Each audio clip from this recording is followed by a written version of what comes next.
پڑھی. موضوع گفتگو تو تربیت اولاد ہے. اس سلسلے میں نے آیہ کریمہ جو تلاوت کی ہے، یا ایھا الذین آمنوا لا ترفعوا اصواتکم فوق صوت النبی، کہ اے ایمان والو اپنی آوازوں کو میرے حبیب صلی اللہ علیہ وسلم کی آوازوں سے بلند نہ کیا کرنا، خبردار کبھی بلند نہ ہونے پائیں. وَلَا تَجْهَرُوا لَهُ بِالْقَوْلِ كَجَهْرِ بَعْضِكُمْ لِبَعْضٍ، ایسے نہ بلایا کرو، ایسے نہ آواز دیا کرو جس طرح ایک دوسرے کو آواز دے کر بلاتے ہو، کیونکہ امت کے اولیاء بھی ادب سے ہیں دم بخود. امت کے اولیاء بھی ادب سے ہیں دم بخود.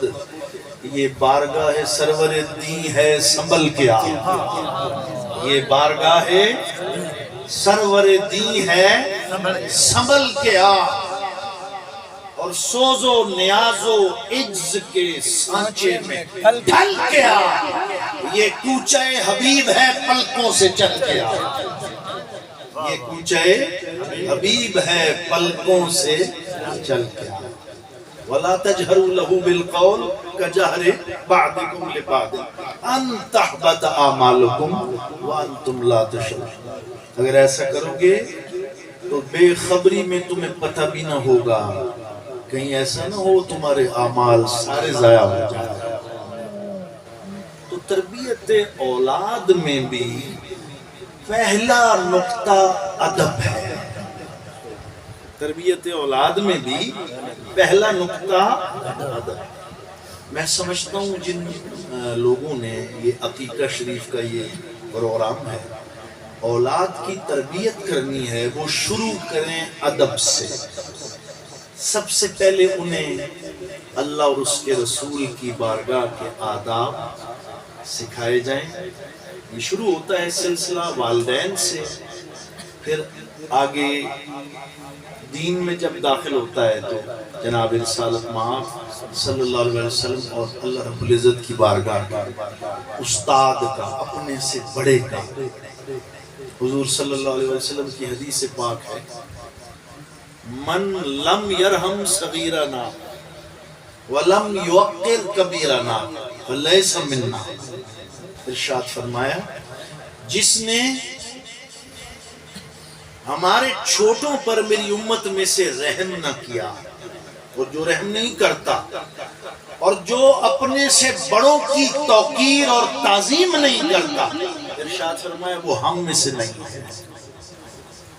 اگر میری امت میں برقرار رہنا، میرے نام سے نسبت قائم رکھنی ہے غلامی کی، تو بڑوں کا احترام اور چھوٹوں پر رحم اور شفقت اسے اپنایا جائے.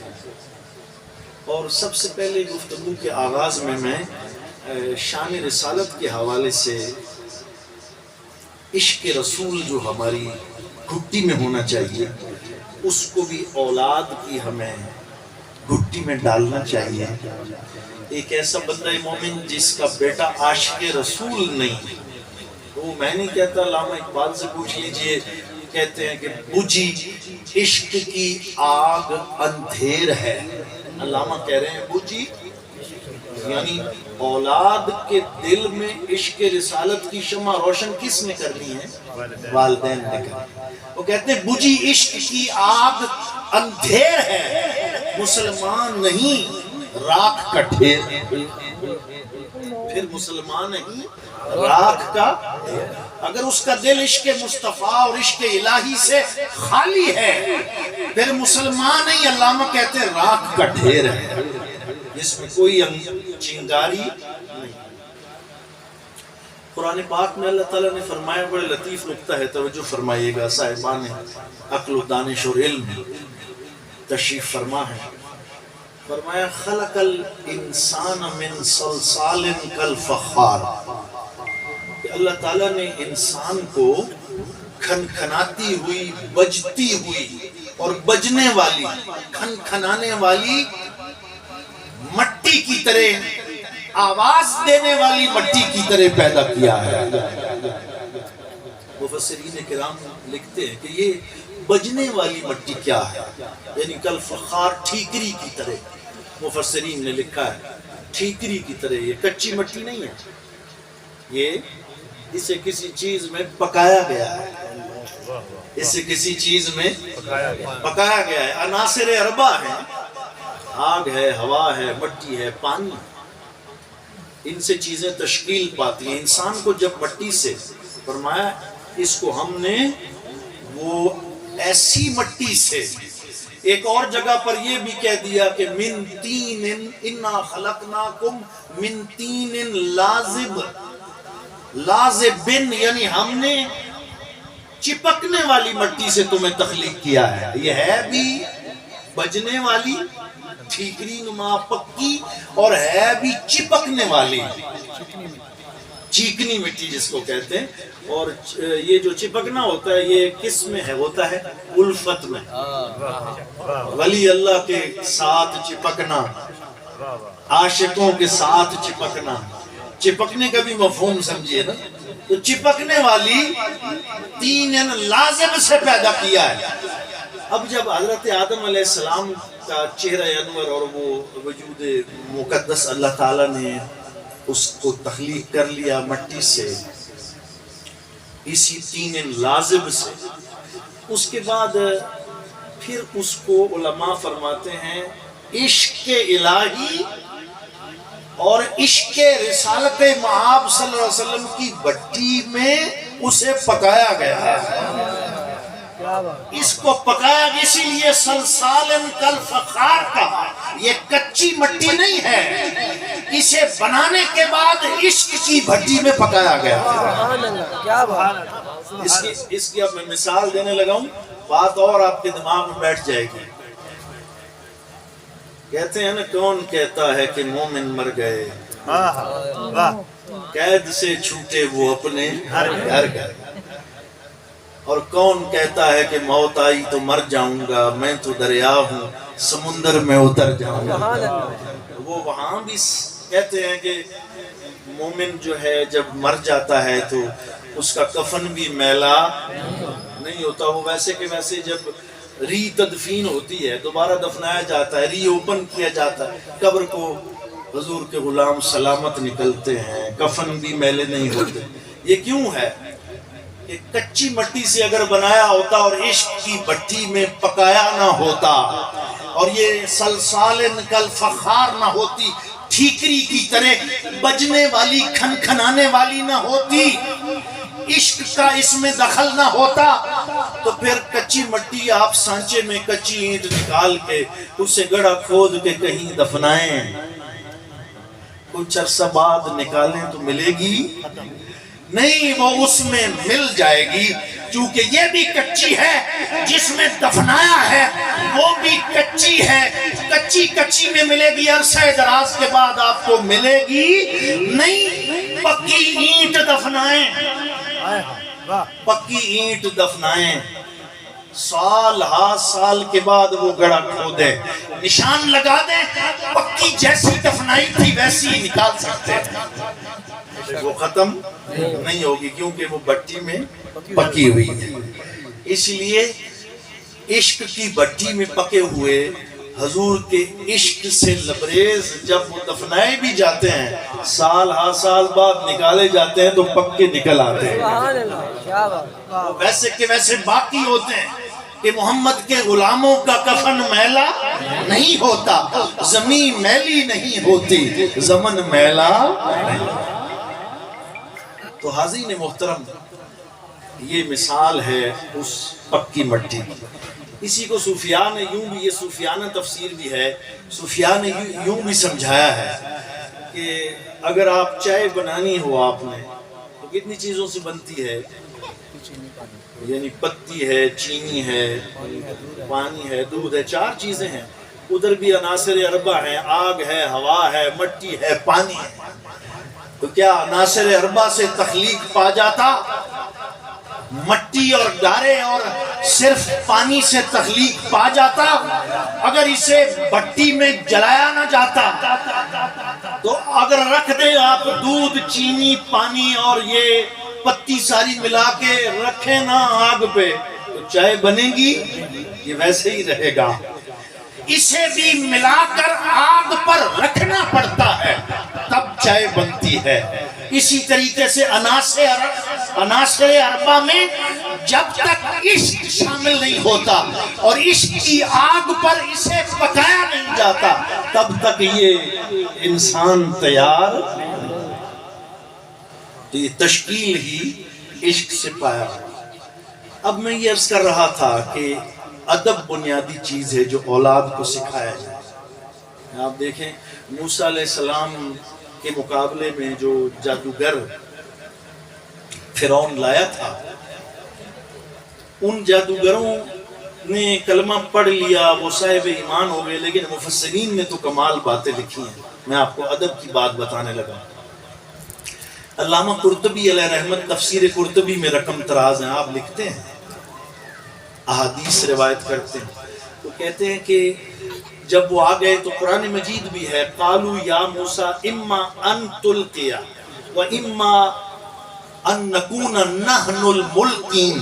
انہوں نے آتے ہی نا تھے تو وہ بے دین، لیکن حضرت موسیٰ علیہ السلام کے چہرے پر انوار و تجلیات الہیہ کو جب دیکھا اور بزرگی دیکھی تو دیکھ کر کہنے لگے کہ اے اللہ کے پاک بندے اور نبوت کے حامل، آپ پہلے پھینکیں گے اپنا عصا یا پہلے ہم پھینکیں؟ ان اجازت مانگی۔ ان جادوگروں نے موسیٰ علیہ السلام سے اجازت مانگی کہ پہلے ہم کرتب دکھائیں یا آپ دکھائیں گے؟ تو موسیٰ علیہ السلام نے اجازت دی کہ نہیں، پہلے تم۔ تو انہوں نے رسیاں پھینکی۔ جب انہوں نے رسیاں پھینکی تو حضرت موسیٰ علیہ السلام نے بعد میں اپنا عصا، وہ پورا واقعہ کہ میں تفصیل میں نہیں جا رہا۔ علامہ قرطبی کہتے ہیں کہ جو ہی انہوں نے یہ کہا کہ آپ پہلے پھینکیں گے یا ہم اجازت جو ہی مانگی ہے، تو اجازت سے انہوں نے موسیٰ علیہ السلام کا ادب کر دیا، کیونکہ اجازت مانگنا ادب ہے۔ جو ہی انہوں نے ادب کیا تو ہاتف غیبی سے، یہ علامہ آلوسی نے بھی لکھا ہے تفسیر روح المعانی میں، ہاتف غیبی سے آواز آئی بل القوا یا اولیاء اللہ، اور یہ حضرت موسیٰ علیہ السلام کے کانوں میں پڑی۔ خالی اتنا نہیں کہ تم پھینکو، ہاتف غیبی سے آواز آ رہی ہے بل القوا یا اولیاء اللہ ہے، نہیں اللہ کے ولیوں پہلے تم پھینکو۔ علماء بیٹھے ہیں غور کریں گے، کلمہ ابھی پڑھا نہیں، نبی کے مقابلے میں آنے والے کافر، انہیں عاطف غیبی سے ندا آ رہی ہے القوا یا اولیاء اللہ ہے کہ اے اللہ کے ولیوں پہلے تم پھینکو۔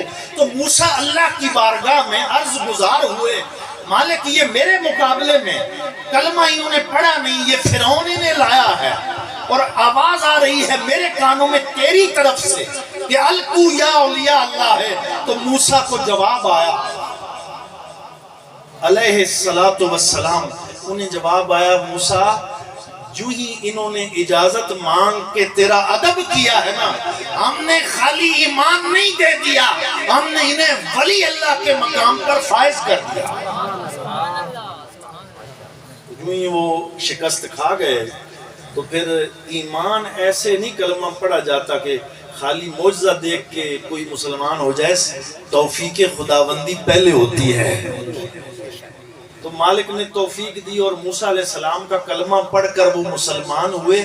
مسلمان ہوتے ہی انہوں نے موسیٰ علیہ السلام سے عرض کیا کہ ہمارے پلے تو کوئی عمل نہیں ہے۔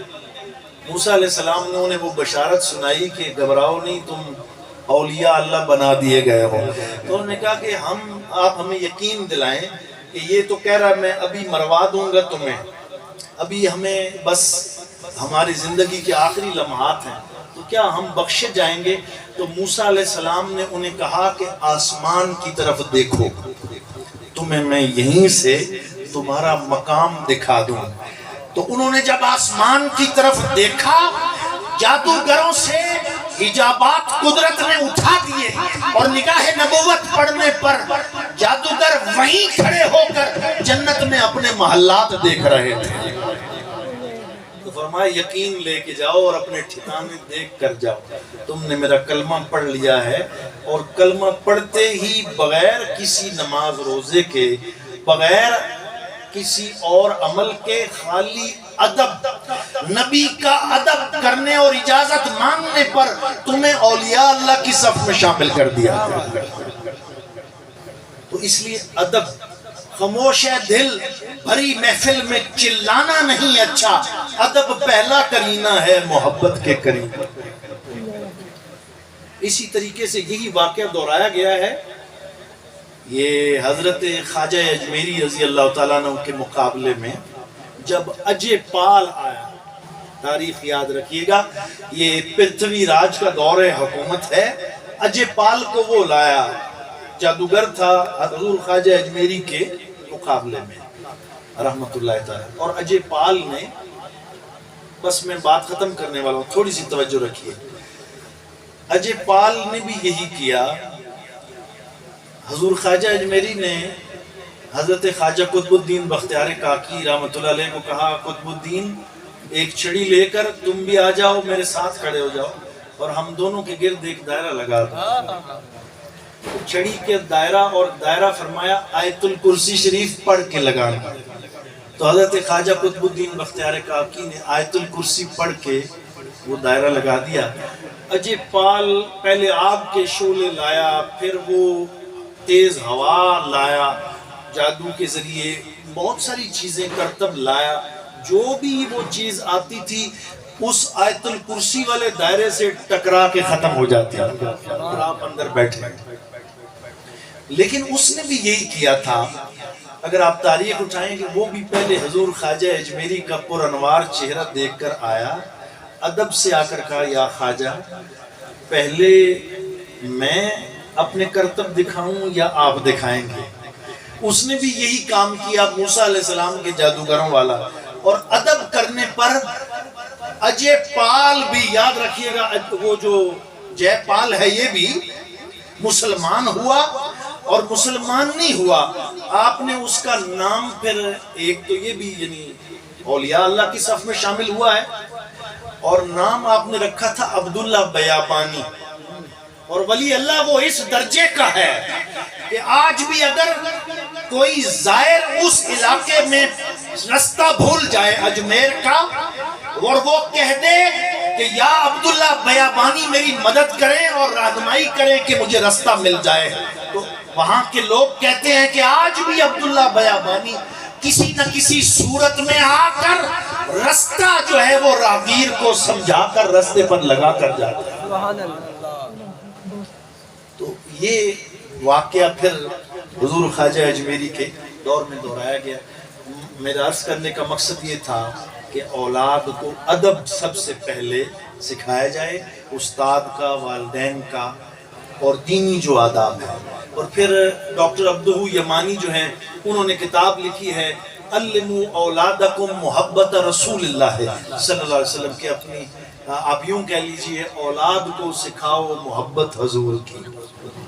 تو حضور کی محبت، عشق، غلامی، کس طرح حضور سے غلامی کا رشتہ نبھانا ہے، یہ تربیت اولاد میں لایا جائے، اور پھر ان کو علم دین و دنیا سے، تیسرا نقطہ، سرفراز کرنا، یعنی جو علم حاصل کرنا فرض عین ہے، وہ دنیاوی علم نہیں ہے بلکہ وہ علم دین ہے، وہ علم دین ہے۔ تو ہم دنیاوی علوم کی طرف تو دوڑ ہماری لگی ہے، آئی سی ایس ہے، آئی کام ہے، کامرس ہے، انجینئرنگ ہے، پری میڈیکل ہے، اور سارے ہم شعبوں میں لے جاتے ہیں، لیکن جو فرض عین ہے اس کا بس ہم کہتے ہیں کہ بس 4 کلمے آتے ہوں اور ایمان مجمل اور ایمان مفصل آتی ہے تو بس کافی ہے، لیکن علم دین انہیں دینا یہ والدین کے فرائض میں۔ پھر شادی ان کی کرنا جب وہ بلوغت کی عمر میں پہنچ جائیں، اور یہ بھی یاد رکھے ہمارے ہاں، آخری بات بس میری، کہ ہمارے ہاں یہ ٹرینڈ چل گیا ہے کہ بچہ ذرا قدموں پہ کھڑا ہو جائے پھر شادی کریں گے، اور قدموں پہ کھڑے ہوتے ہوتے پھر وہ 30 اور 35 سال ہو جاتے ہیں تب جا کے ہم شادی کرتے ہیں۔ تو حضور کی حدیث پاک ہے کہ اگر وہ بالغ ہو گیا، جو 15 سال کی عمر فقہا نے لکھی ہے، اور بلوغت کے بعد اس نے کوئی گناہ کیا اور آپ نے شادی میں تاخیر کی، تو اس کا وہ گناہ جو ہے وہ والدین کے کھاتے میں ڈالا جائے، والدین اس گناہ کے ذمہ دار۔ تو ہمیں حضور کی یہ جو سنت ہے نکاح والی، اس کی طرف بھی ہمیں جلدی آنا ہے۔ یعنی اولاد کو یہ نہیں کہ بینک بیلنس بن جائے، ملازمت ہو جائے، مکان بن جائے، قدموں پہ کھڑی ہو جائے، نہیں، حضور نے تو رزق میں برکت کے لیے صحابی کو کہا تھا کہ اگر تجھے تنگی ہے تو جا کے دوسری شادی کر، تو تجھے فراخی ہو جائے گی۔